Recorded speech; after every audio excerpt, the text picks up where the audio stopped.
Hello, everyone, and a warm welcome to Catalyzing Safer STEM Learning Spaces, the launch of the Courage to Act Foundation's At the Root project.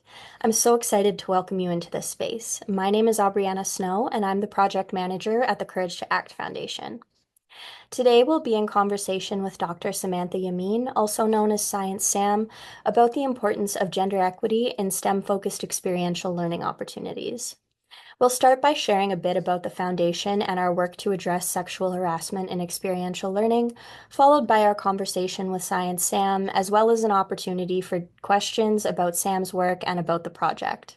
You'll also have an opportunity to engage with our survey, which we're using to help guide the adaptation of our tools for addressing sexual harassment in experiential learning to the STEM context. Your feedback is extremely valuable and so valued in this work. So I'd like to begin with a land acknowledgement. This work is taking place on and across the traditional territories of many Indigenous nations. This land that I'm on is the traditional territory of the Cree, Blackfoot, Saulteaux, Dene, Nakota Sioux, and Métis, and is now home to many diverse First Nations, Métis, and Inuit peoples. Edmonton, where I'm tuning in from, is covered by Treaty 6, which is an agreement signed by European representatives and Cree, Assiniboine, and Ojibwe leaders to peaceably share and care for the resources of this land. This agreement was broken by European settlers. The process of colonization in Canada has enacted systemic genocide against the Indigenous peoples of this land. We see these acts of colonization and genocide continuing today in the forced sterilization of Indigenous women, the epidemic of missing and murdered Indigenous women, girls, and Two-Spirit people, the overrepresentation of Indigenous children in care, the criminalization of Indigenous people resulting in overrepresentation in prisons, and environmental racism and land theft of Indigenous territories. As we come together to respond to experiences of gender-based violence, we have to acknowledge this as a decolonial struggle. The two cannot be separated. Supporting decolonization and Indigenous sovereignty is critical to working towards a culture of consent and accountability. Today, we'll be taking action by inviting everyone here to read the calls for justice within Reclaiming Power in Place, the final report of the National Inquiry into Missing and Murdered Indigenous Women and Girls. We also encourage you to visit native-land.ca to better understand the land and territories you're on and the Indigenous peoples to whom they rightly belong. So, a moment to breathe, because this work can be really challenging. Many of us have our own experiences of survivorship and of supporting those we love and care about who have been subjected to gender-based violence. I encourage you all to take gentle care as we engage in some hard conversations today. I'm also excited to share our digital self-care room, which you can access by visiting the link in the chat. Okay, let's get into it. The Courage to Act Foundation is a national nonprofit focused on addressing sexual and gender-based violence in Canadian post-secondary institutions. We collaborate with survivors, communities, governments, and public and private institutions to co-design supports, systems, and strategies for safer and more inclusive campuses. The Foundation's journey started in 2018 when Possibility Seeds was tasked with developing a national framework for addressing gender-based violence on Canadian campuses. This led to the Courage to Act report and 5 years of deep engagement, consultation, and collaboration with 4,800 stakeholders to implement the recommendations. 83 evidence-based resources were created and 79 learning opportunities were delivered. We're really proud that over 1.8 million students and more than 200 educational institutions across Canada have been reached.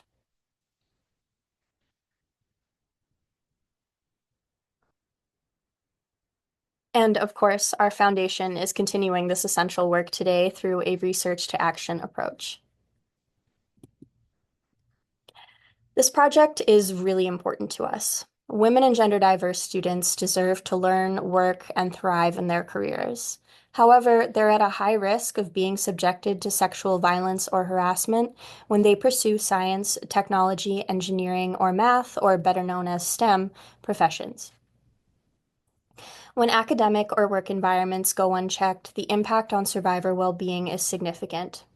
In cases where students are unable to complete their studies, feel unsafe at work, or leave their future occupations, there are losses for employers and the Canadian economy in recruitment and retention, productivity, innovation, and growth.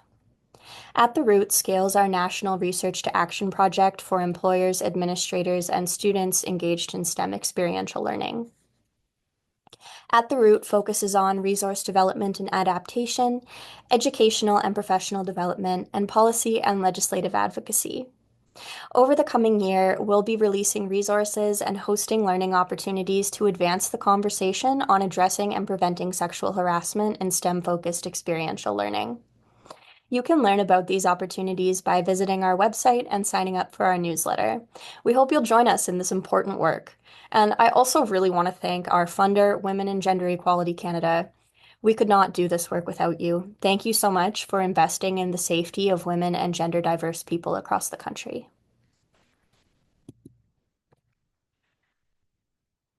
Before we get Before we get into the conversation with Science Sam, I'd like to invite everyone to complete our resource adaptation survey by scanning the QR code pictured on screen. This survey is very important in guiding the adaptation of our resources to the STEM context, and we need your help to make these important resources a reality. No matter your level of expertise in STEM or sexual harassment, your voice is crucial to guiding this work. So please take a few minutes to complete it and share it with your friends and colleagues. A quick note on language and accessibility. Attendees can view live captions for this session by clicking on the link in the chat. And you can listen to this session in French by selecting the French language channel using the interpretation menu at the bottom of your screen. At the end of this session, you'll find a link to an evaluation form, and we'd be really grateful if you would take a few minutes to share your feedback as it helps us to improve. This is, of course, anonymous. Following the session, we'll also be sharing recordings in English and French on our YouTube channel so that you can come back to the discussion if you'd like or share it with folks who weren't able to be in attendance today. So before we begin the main conversation, a brief note on the format. You're invited to enter questions into the Q&A box throughout the session, and we'll pose these at the end of the session. We'll try and engage with as many of the questions as we can in the time that we have together. And finally, I'm excited to introduce our speakers. From the Courage to Act Foundation, we have Anuth Naushan, our wonderful project director. Anuth is a researcher, policy specialist, and community advocate who finds joy in supporting people and projects to advance gender, racial, and economic justice. She's worked with multiple organizations and institutions across Canada and the UK to strengthen support for survivors of gender-based violence. Recently, she co-led Possibility Seed's Courage to Act project aimed at addressing gender-based violence on Canadian post-secondary campuses. And this initiative has been recognized as a promising practice and modeled internationally. Compassion, curiosity, collaboration, innovation, and equity are cornerstones of her work. And we're also joined by Dr. Samantha Yammine. Dr. Yammine is passionate about empowering people to explore science and STEM by making it more familiar, accessible, and inclusive. She's a neuroscientist turned science communicator, better known as Science Sam. She's the host of Curiosity Weekly, the flagship science podcast for Discovery, and a regular science expert on CTV's daily lifestyle show, The Good Stuff with Mary Berg. Dr. Yammine earned her PhD from the University of Toronto, researching how stem cells build the mammalian brain before birth and maintain it throughout the life cycle. In addition to her doctoral research, she co-authored a crowd-funded research study exploring the effects that hashtag scientists who selfie on Instagram can have on public perceptions of scientists. She's also published in Nature and Science on communicating science online. We're so grateful to have you both here with us today. And now I'll pass the floor to Anuth. Thank you. Science, and tell me, what first drew you to neuroscience, and how did some of those early experiences really shape the way you think about who belongs in STEM fields? I think I'm a bit strange in that I have been obsessed with neuroscience from a really young age. In fact, I remember the day that I discovered the word neuroscience. I think I I don't know, I was probably like 12 or 13 or something. And I was just Googling like what or whatever we used to search. I don't know. I was just looking up like brain, career, study, learn. And the word neuroscience popped up. And I was like, Mom, I want to do this. I was just fascinated by people. I was so curious what drove human behavior. Why was this person like that and this other person like this?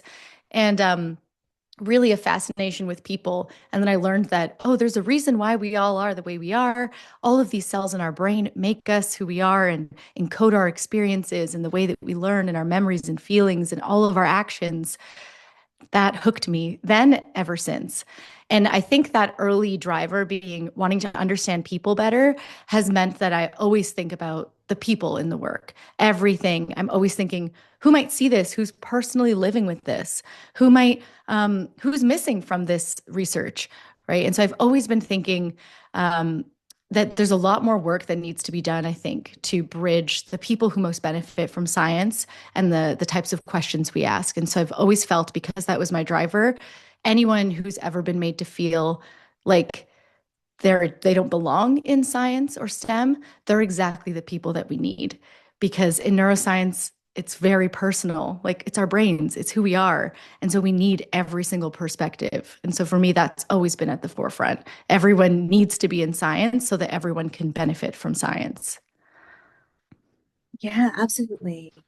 Absolutely. And so, that leads me to my next question because how is, Sam being a racialized woman and also a first gen student in science really shaped how you show up in your field then? I mean, it's interesting you say that. So I wouldn't consider myself a racialized woman. The reason I say that, I am Arab, I'm Lebanese by ancestry, culturally, ethnically, but racially, I look white. And that for me, being racialized is what do people look at you and assume, and then how do they treat you because of that?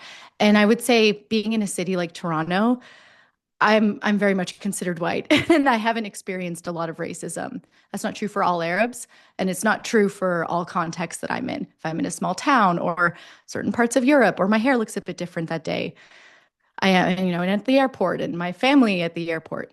Definitely ways where I feel racism, but for the most part, I have the privilege of being white. And so in my STEM career, I would say being first generation and being a woman, those were the things where um, I really felt the impact there. And when it comes to being first generation, like no one in my career or no one in my family was a scientist. No one pursued higher education, like beyond an undergrad. My mom was the first in the family to do an undergraduate. And I think that really, there was a hidden curriculum. So a lot of things I just didn't know. Like I didn't know what it even meant to be a scientist. Like even when I was applying to grad school, I didn't really know what grad school was going to be like. I didn't know what to put in my application. I didn't know I needed research experience and that I missed the deadline for summer research opportunities. So those were really big things that I would say like limited a lot and provided a lot of barriers, but they also made me double down in my passion and commitment to making those not be barriers for other people. And even having not experienced a lot of racism myself, that absolutely doesn't mean that I don't care about that either. Of course I do. And really making sure that I use that privilege I have to make more space for my friends who were being highly discriminated against. Those that made it all more important for us to show up very authentically and to say like that's not fair. I had to struggle through that and I don't want the next generation to have to. We need to make a change. Like this doesn't make sense. It's not the best for science. It's not the best for people. Yeah, all of that resonates. And Sam, you were talking a little bit around this hidden curriculum. I wonder if you could speak a little bit Mhm. more to some of those, unspoken, invisible barriers that women and gender diverse folks face in STEM learning environments. Yeah, there's a lot to this hidden curriculum. We think of the knowing of the field, the things that you only get from having done it before. And if you have someone you could rely on in your family who's been through it, they can tell you like, hey, the insider scoop, the insider knowledge. And that's some of those for sure that I would say are really relevant. One, first and foremost, safety, right? There's a huge lack of safety for women and anyone in a marginalized gender. And I'll just say, Canadian stats for students attending a post-secondary institution, almost 1 in 7, is that correct? 1 in 7 were sexually assaulted in a post-secondary setting. So safety is paramount. And that's certainly beyond a barrier that a lot of people will say. And it's compounded for people with disabilities, compounded for people who are racialized, compounded for Indigenous women, compounded for transgender and gender diverse people, gender nonconforming people, queer femmes especially, experience higher levels of sexual harassment in the workplace and on campus settings. So first and foremost, that safety is absolutely there. And we've often heard of like a leaky pipeline of why we have fewer, even though we have a lot of women, for example, interested in science at an early age. We don't see a lot of CEOs of science companies or even a lot of people winning the top science prizes who are women. And so they say, oh, it's a leaky pipeline. Where did we lose the women? You didn't lose them. The pipeline's broken. It was not a safe space. There was no room for them to stay because it was literally unsafe. And so they're not leaking out. They're being forced out by violence. So I would say that's the top of mind. Some other ones would be biases in hiring. There have been many studies showing biases of different kinds on applications when it's a woman's name, and really clever study designs to show that it was a bias if you like tweak the name and all that.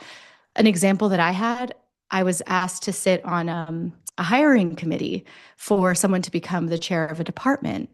And someone actually said in that meeting, I was the student representative, someone said, oh, well, will she be able to handle this new position because she just had kids?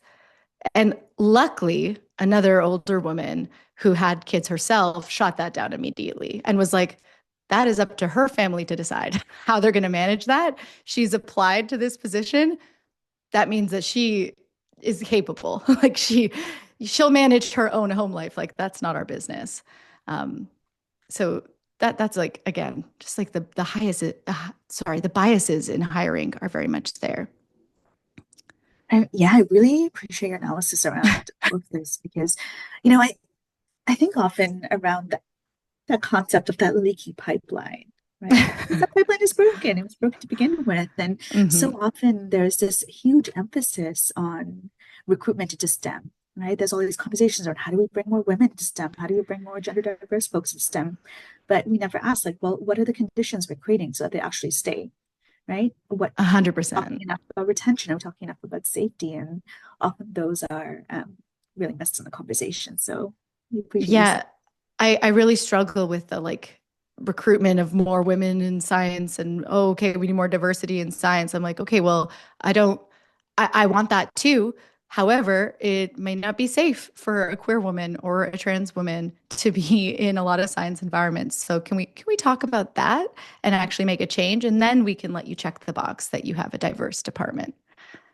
Absolutely. So, when it comes to making a change, then what role Mhm. do you think that mentors and supervisors play in building safer and more inclusive learning spaces? There's a lot, and I do want to put the onus on the people with more power and privilege to continue to advocate. There's a mentality that, well, I did it, so you will too, and you'll have to suffer through it as well, and that just doesn't make sense and isn't right and isn't conducive to the best learning environment for anyone and our most productive environment. Um, there are a lot of microaggressions, for example. These are the small things, bigger changes are needed. But on the small scale, like the number of times I was told not to use uptalk or vocal fry or say the word like, it's just not relevant. So the small ways that we perpetuate misogyny and I think condescension towards women, it feeds into this bigger cycle. So let's watch those small mindful things. Thinking about safety and having processes in place, especially because a lot of in higher education, actually on a lot of university campuses in general, social activities surround alcohol. And that's often not very safe for a lot of people. And so I think just being mindful of, okay, if we're having a social and there's alcohol, how are we ensuring safety? What do we have in place for people to report if anything happens? How seriously do we take that? And how do we escalate that? How do we offer support? None of that exists. I went to many overnight retreats with my department, many overnight conferences. There was no accountability, and everyone's just like sharing a room or rooming next to each other, and lots of alcohol involved. Luckily, I was okay in those scenarios, but there were people who weren't. I would also say be mindful of the backlash effect. This is something that people often talk about, where someone might look at a department and say, oh, okay, well, in the life sciences, there's 50% women. So there must be gender equality in that department. That's not an issue anymore. And in fact, it's been shown in a few different settings that in places where it seems like there's gender equality because there's like equal numbers, or it feels like there have been some gains made, sometimes people even like retaliate further. People hate to see an empowered woman. So sometimes, in fact, that leads to more targeting, and more violence against women in those contexts. And that's in part why a lot of queer women experience higher rates of violence, because they're often seen as like, oh, wait, you seem really progressive and like you're really wanting to change things and make things better for women. No, that's like a small part of it, according to some of the research. So really just trying to think of like, are we having those inaccurate views of safety here? Do we have safety measures in place? How am I perpetuating it in the everyday? And have I actually even asked people what kind of support they need? That's a great place to start. Yes, to all of those. Sam, I know you touched on this a little bit already, but if you're comfortable sharing, have you had to navigate particularly harmful behavior or unsafe dynamics in your own STEM journey? And how did you handle it? And maybe what are some supports you wish you had? I mean, I can't think of a time that I've ever left my house as a woman and not thought about safety, right? I was reflecting on that. Like, we often, it's just always there that I don't think we even realize that we're constantly evaluating every time we pass someone on the street. So, and it's not just true for women, it's also true for trans people who don't feel that they're safe, or that they might be clocked and treated differently, especially in the current climate. For me personally, I would say I've been relatively lucky. I have been in some very questionable situations, but luckily I always had an ally nearby. A few where, again, mostly at conferences, because these are overnight events, lots of people, lots of strangers, and you're supposed to network. So, especially towards the end of my graduate career, I was really trying to network and really. I'm very social. I would go up and talk to someone. I arranged lunches so that I could ask people about their careers and their companies. It's what you're supposed to do. And some people took advantage of that. And I'd say, let's grab lunch. I'd love to ask you what it's like to work at this place. And, suddenly we're at lunch in this place across the city. And I realized, well, I'm alone with this man. And I'm realizing now he's not taking this as a work meeting. He's taking this differently. The support that I had that was great was a lab member who was a very tall white man, and he was very supportive. And he would often keep an eye on me and literally just come to my side and be like, hey, Sam, we need you over here. And no one questioned him. And so I was really, really lucky to have that person there keeping an eye out for me. Not everyone has that. And so thank you, Ken. And I would say just in general, lots of misogyny, even very publicly about me, especially as I was starting science communication and building a bit of a profile. I had a few hit pieces put out on me, sadly by other women. And through COVID, a lot of anti-science sentiment led to me being targeted for in a lot of different ways and receive a lot of threats, some death threats even. And I would say like the support of a community and someone to go to and someone to even just be there when I was in a potentially unsafe setting made a huge, huge difference for me. Yeah, I'm so sorry that happened to you. I also appreciate sharing so candidly. I think there's so few of us who've spoken out against gender-based violence, sexual harassment, who haven't been on the receiving end of some sort of backlash. But Sam, yeah, I really want to shift a little bit into your work as a science communicator because my nieces are obsessed with your Oh, your TV thank you. shows, and I mean, I'm a huge fan as well. Tell me a little bit, Sam, around as a science communicator, how can the media really help shift public understanding of sexual harassment in STEM? So there's a lot of things that we can do. The easiest thing in media, the easiest place to start is to platform more women, more trans people, more gender nonconforming people, more two-spirit people. Think about the sources in any article, not just an article about women or an article about gender diversity or an article about sexual harassment. In all things that you're working on, think about the representation in the experts that you're citing, because it really, really helps to platform people with different perspectives, and then it helps that person in turn to build credibility in their career, and that will have a long-term impact in giving them power to navigate things better and make better changes. So that's a very easy start. It's your job to find good sources. Please keep in mind the diversity there, but that's just the beginning. I would say giving the due light when these stories do come to surface and having accountability. Like, are you now interviewing someone who has a claim against them and is in the midst of a lawsuit? And that doesn't, you're platforming now someone who is potentially a predator. That happens more than you would think. And I think so, just having accountability too, and amplifying the stories, because it is so hard for someone to speak out against violence and sexual harassment in the workplace. And there have been many cases in STEM at high profile universities and high profile scientists that I only found out about through whisper networks. And they were not being publicized the way that they should have been in at least major science media outlets. So please, these are important stories and they should be covered like other important stories are.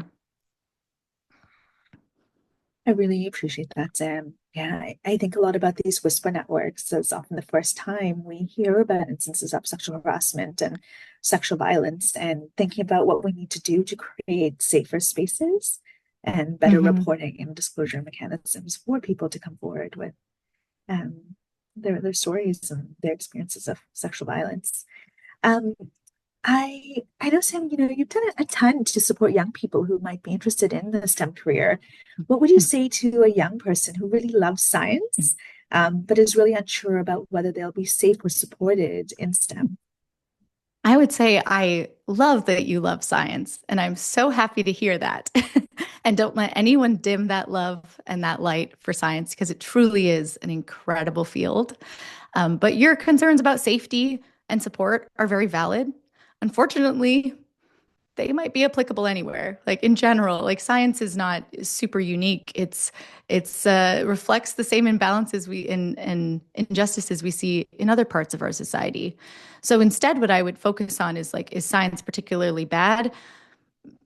I don't think so. I think the need in any field is there's a need to find your communities. For me, honestly, there were some in person, but I connected through other graduate students online through Instagram, other people who were sharing their science journeys. And we had this DM group, and then it spiraled into a larger group where we all talked with one another about the things we were experiencing, the challenges.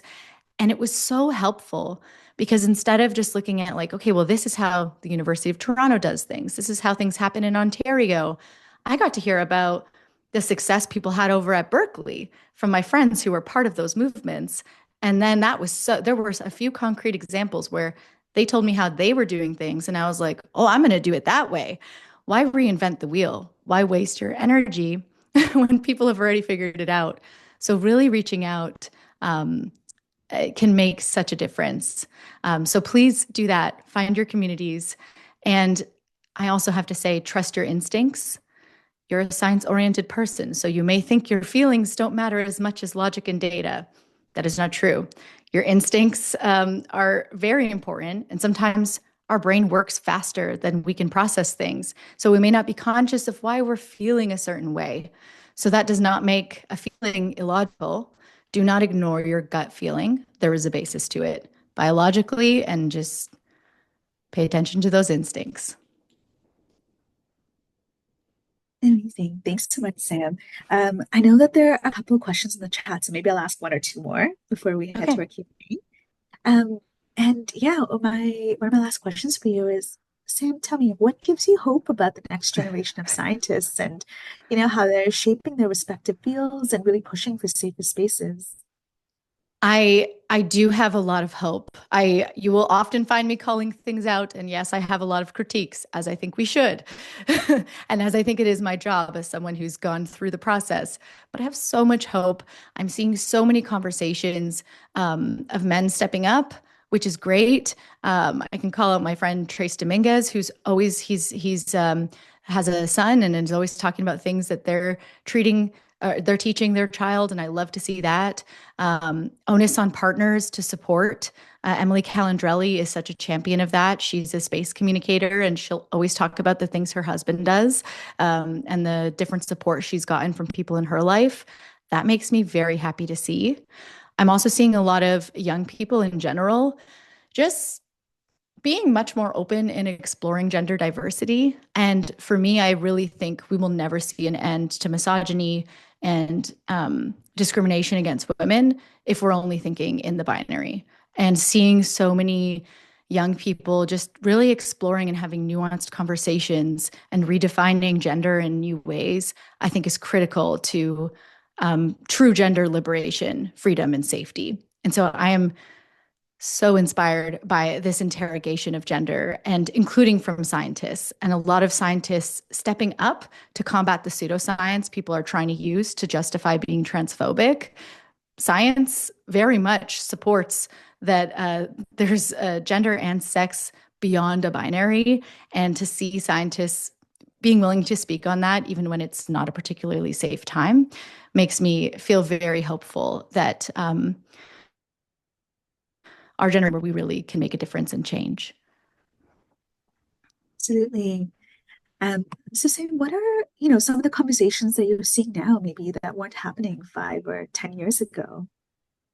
Yeah, I think some of those, like especially the openness and willingness to defend, to speak out against pseudoscience that's trying to be transphobic. Like that's something that I don't think has become as mainstream and hasn't been a mainstream conversation until the last yeah, maybe 5 to 10 years.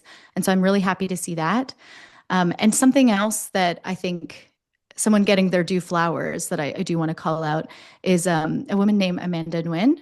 She has a memoir named Saving Five, talking about how, as she was doing her astrophysics degree and trying to pursue her dream of becoming an astronaut, she unfortunately was raped at the age of 22. And she took that horrific experience. And while having to process the trauma of all that, she went on to advocate for better policies across the US to make rape kits not be thrown out after 6 months and to actually be held for the statute of limitations. She's created a powerful grassroots movement, Rise, and she's done a lot, mostly in the US. But next week, she's finally fulfilling this big dream she's had of going to space on a space flight that's all crewed by women. It's a commercial space flight, but I'm so excited for her that after all that she's been through, she's finally able to have those conversations and still achieve her STEM dreams. That's not something I think a lot of people can say. Historically, people who've had to go through that and have spoken up about it really get limited. And she's an example that should not be the case. That is a really beautiful example to end off on. And when's that flight happening? April 14th. Gail King is on it. A Absolutely. bunch of other people. It comes at a time when a lot of women scientists are facing immense challenges, especially in the US, and I think getting fired and not getting funding, and cuts to a lot of programs of support. So it's a very weird time, but it's nice to have something to celebrate nonetheless. Absolutely, absolutely. Sam, I think that leads us really nicely into some of the Q&A that our um, attendees have placed in the chat. So the first one I'll take is, how has the current political social climate impacted some of the topics you decide to cover? And how do you deal with some of the backlash that you've received? Yeah, I mean, for me, my role, I always want to be, science is very political. Science is influenced by politics, and science influences politics. Everything's political, and science is not separate from that. I try to be nonpartisan because I want everyone, regardless of their political affiliations, to be able to pursue science. However, when someone in any party is being blatantly um, misogynistic, homophobic, transphobic, racist, and there's something of science they're trying to use to justify that. I mean, that's very much true with um, transphobia. There, I feel I must speak out. As a scientist, it is my duty and my job to speak out. As a science communicator, I have the skills and privilege to. And so for me, I do want to respond to those things. I do want to give people the science-backed arguments to shut down misinformation that they're seeing, especially when it's so harmful and violent to someone's well-being. For sure, there's backlash. For sure, there are trolls in my comments every single day. And sometimes it's scary and there are threats that I receive. And I have to monitor that and take it very seriously. But there are steps I take for safety. And I think, again, at this stage in my career, it is really my job to do that. Um, I was speaking with a really young scientist who she just started her grad career and she's very passionate about communication and all of these topics and wants to speak out more, but she's doing her research abroad and it doesn't feel safe and she doesn't know if she can. And what I told her is that, you can do it. It doesn't have to be all at once and it doesn't have to all be on your shoulders. We can take turns. We can do it together. I'll cover this, you cover that, or you're still in a very vulnerable position. Maybe it's not maybe it's not right now for you to have to speak up and put yourself at risk. Maybe I can take that on for you. And so that's how I'm thinking about things these days is how can we help one another because the burden is too much alone. I really appreciate the thoughtfulness as you approach that. Thanks. Um, yeah, I think we've got a couple more questions for you. Renault's asked, how do we address the fear or resistance that some educators and institutions might have towards changing established systems that don't serve everyone equally? That's a big question. Yeah, sorry, can you say the Yeah. first part again? Okay. How do we address the fear or Hmm. resistance that educators and institutions have towards changing the established system? Yeah. I would say I've been there and I understand the fear and resistance, especially where it might feel like your job's on the line or you aren't at the top of the totem pole, you don't have the power. I that's very valid. At the end of the day, we live in a system where you need to be employed to support yourself and your family. I get that. um, I would say sometimes in the past, I found success being strategic. I found success thinking of well, what's the thing that this person cares about that I can angle towards so that they'll have to care. So in graduate school, a lot of the advocacy I did, I knew that my department cared most about students finishing on time because that was attractive for recruiting new students, which is how they make their money. So I always tried to reframe arguments of and this will help students stay on track to be successful and publish, and that will be great for retention or for recruitment. So finding that tweak. And I think that's where organizations like Courage to Act can come in as well, because you all have done a lot of the research and a lot of the collected all of that background information that we can then have in our arsenal to be okay, here's the stats. So they can't shut that down. Here's how I'm going to frame it because that's what they care about. And then maybe I need to get some numbers behind me and not make it seem like I'm the only one who cares about this, but maybe I need to pull in some allies to be all right, dude, I need you to speak up on this too. Absolutely, that strategic angle and also strategic language, using language Mhm. that they care about. It's interesting when we speak to senior administrators or heads of different organizations. Sam, it's amazing. We frame things in terms of risk, and it's There you interesting how go. quickly, how Exactly. quickly they pay Exactly. attention. And that's Um, what needs to be done. Unfortunately, people don't care for the same reasons that you might care. But at the end of the day, I'm I just need to get this done. So I will do it. I'll say it. yeah, and I appreciate what you said earlier too, just about not feeling like we have to do this work alone. Yeah. There's a community and lots of people who care very deeply about people's safety, and it's mobilizing together. Hmm. Yeah. I know Rebecca has a really good question for you as well. They say certain fields in STEM tend to have more communal values, leading to a greater emphasis on collaboration and more pro-social exchanges. What can we do Mhm. to translate some of these values to other fields in STEM that may have a greater emphasis on individual achievement and dominance to create spaces that are more inclusive, per se, for women and gender diverse peoples? Oh, Rebecca, that's an amazing question. It's so real. Um, it's challenging. I think the hardest part is if you think about the top prizes in science, the Nobel Prize, we just had the Breakthrough Prize the past weekend, the Gardner Awards, which are an amazing Canadian awards. They're often, in part by necessity, awarded to individuals. And a lot of science isn't done that way. But we have this general culture of awarding individuals, having one talking head, having that one person win the prize. And as you say, not all fields of science operate that way. And in fact, it's often, grad students and postdocs working long hours who make the research possible. And then the head of the lab, who has earned it, gets all the credit. It really requires, I think, more stories about that community effort.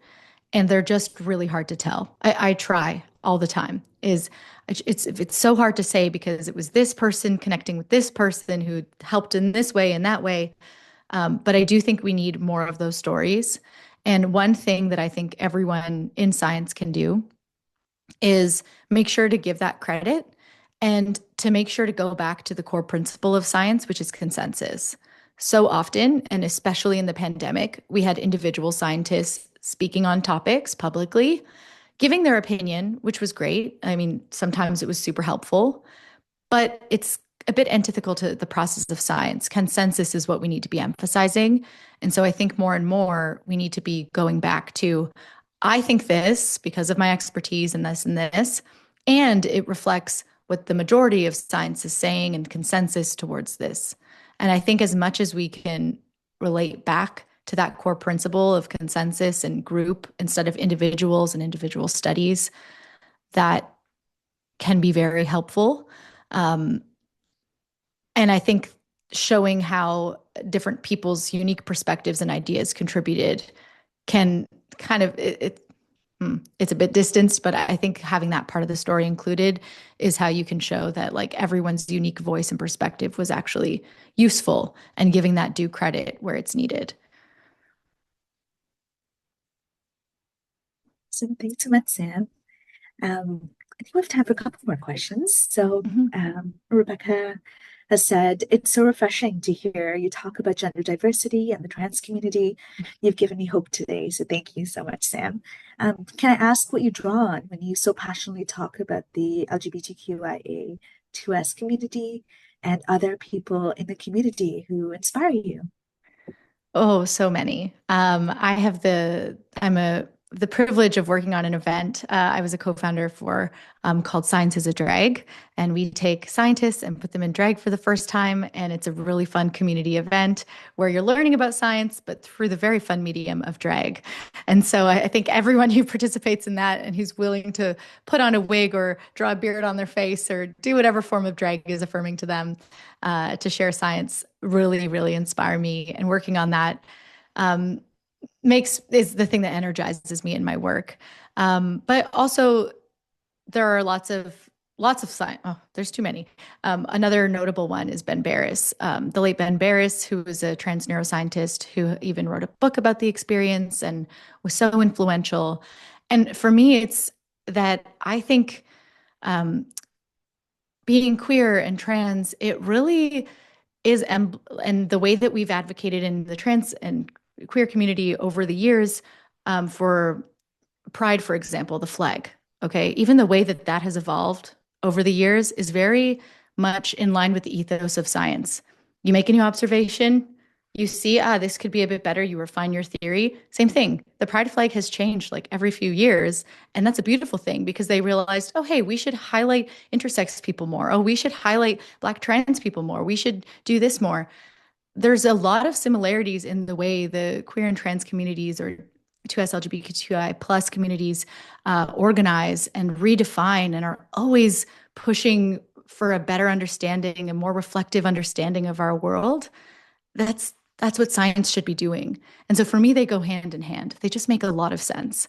And so I think we draw inspiration from each other in that way. And also, queer and trans communities are like the best at public health and community advocacy and grassroots initiatives. So for me, I'm like, these are leaders that we need to be paying attention to. And I have, it aligns with my values to very loudly proclaim that. Amazing. Thanks so much, Sam. Um, so there's another question in the chat which I might be able to answer, which is what resources and opportunities can we expect from the At the Root project? Great question. So there are a number of educational professional development opportunities we've got planned in store, and all very exciting. You can look forward to our Learning Lab series, which will be launching this summer. Folks will have the opportunity to participate in 6 different learning labs, all focused on the issue of addressing sexual harassment in STEM, experiential learning. So we'll walk you through different parts like how do we begin to even understand or frame or contextualize this issue? How do we develop effective protocols and policies? How do we generate buy-in from employers and industry who are taking students into these experiential learning opportunities? So lots there and more to come on our website. And yeah, I think we'll be putting out 4 different resources, which you can also guys peel for. We're really excited about a number of evidence-based resources that will specifically meet the needs of STEM programs, workplaces, campuses, and communities. The one we've been working on right now is called Responding to Sexual Harassment and Experiential Learning, and it's a toolkit to support staff and faculty at post-secondary institutions to better understand really what sexual harassment is, what it looks like for students participating in STEM, experiential learning, and it'll really walk you through how to respond when a student discloses about violence in their placement. A second piece we're really keen on is the building a protocol to respond to sexual harassment and violence in STEM experiential learning. So it'll help individuals and organizations develop protocols in the context of STEM experiential learning. So it's really a very cool roadmap to build out a protocol for responding when a student shares that they've been affected by sexual harassment or violence in their STEM learning position.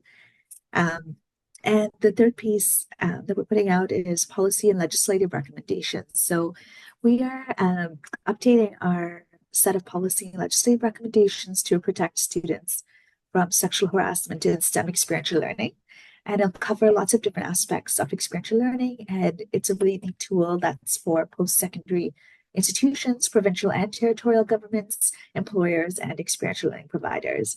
So lots coming down the pipeline there, and we're really excited to share them with you. So if you subscribe to a newsletter, you'll be the first to hear about all of these opportunities. So I hope I've answered that question as comprehensively as I can. But I think there are maybe, Sam, 2 more questions in the chat, if you're open to it. One is Sounds great. Yeah, one is a big question for you, which is how do we begin to engage men and boys to end gender-based violence? It's a big question, but it's a great one. And I think it is critical. And unfortunately, I think we're seeing a little bit more engagement lately, which makes me very happy. And I think part of it, again, having to appeal with what will men and boys care about? Well, it affects them. Gender-based violence often happens because of gender-based discrimination and these lack of gender justice and gender liberation. So if we take a step back, like what's causing gender-based violence? Okay, well, there's a lot of gender inequality and lack of gender liberation. Well, that affects men and boys and everyone, frankly. And so I think we sometimes get very entrenched in the way we talk about things to make it very, like, rightly so. I understand why we do that. However, I think taking a step back sometimes and realizing, well, what are the cause of these things and how is everyone impacted in a way they may not realize, could be a helpful angle to help more people step up. Like there are many ways that men are disadvantaged because of the patriarchy, and the patriarchy upholds gender-based violence. And so we can achieve 2 things with that one by absolving this one major problem.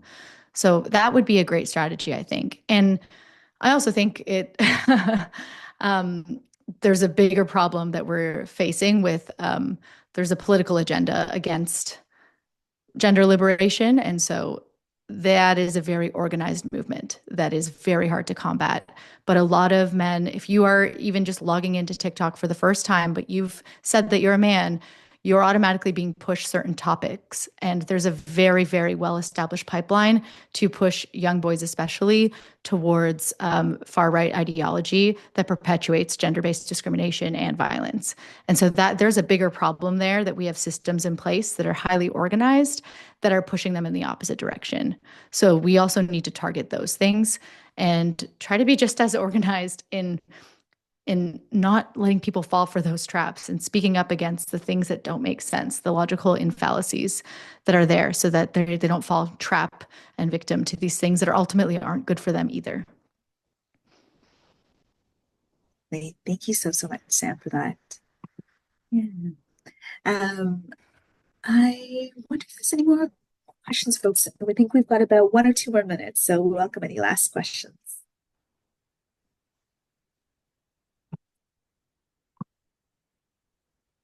And just while we're reading, I think is a question.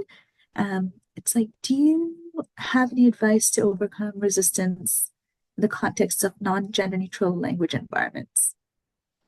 Not too I sure, I depending on think, yeah, I see. I'd love to hear more from this person if they want to add to it. But from my guess of what we're getting to here is um, there's a lot of gendered language, and perhaps this is particularly for French, if I'm guessing. And I know there are some ways that people are trying to make French a little less gendered. We have some French experts on the call who might um, who understand this better than I do, but there are ways that people are changing the way that we spell and pronounce things in French to be less gendered. And then broadly too, even in science, there are a lot of things we talk about, even talking about like women's health. I'm often an advocate of pushing to using more gender inclusive language. Like, what are we actually talking about there? Are we talking about reproductive health? Are we talking about uterine health? Are we talking about cervical cancer? Are we talking about oogenesis and like the health of someone's reproductive gametes or something? Let's be more specific. Are we talking about sperm? Are we talking about this? So I really push for actually better scientific language instead of relying on gender terms because that helps us expand our understanding of the thing, be more accurate, and it also makes it more inclusive. So even just saying like breast cancer screening, some people say breast and chest, and I think that helps us be better about our language in that it's more accurate and also more inclusive so that everyone can have access to the education and to the care that they need.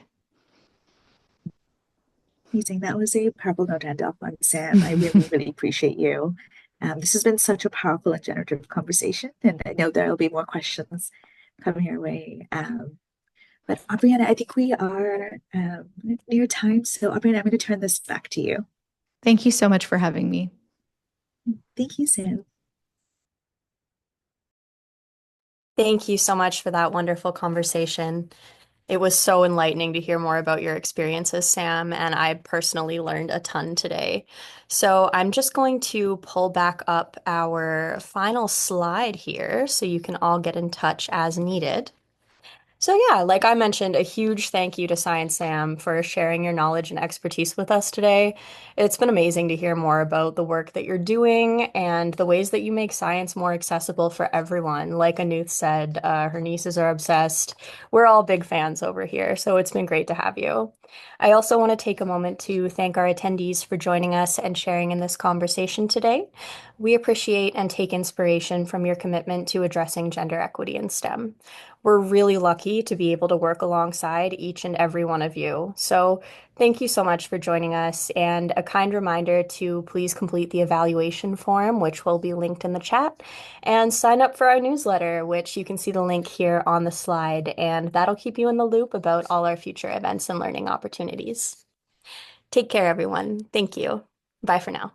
Brianna, thanks, Sam, and thank you to the Courage to Act Foundation team who's put this all together. Thank you.